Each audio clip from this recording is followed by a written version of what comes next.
hello साथीगण এতিয়া ৰাস্তাৰ condition তো এনে আছে চাবি তখন সাফা তো কৰি আছে পাৰাতক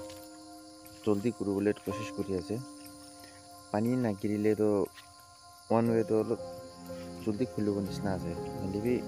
পানী গিৰিছে বোলে এইটো বি চান্স কমকি আছে কেলে বোলে পানী গিৰিলে তো মাটিটো বেছি আহি যায় তখন দুইটা তিনটা মেচিন লাগাই কিনা সাফা তো কৰি আছে মাটি না ওপৰ বেছি আহি গৈছে পানী নাগিৰিলে তো জলদি হৈ যাব যদি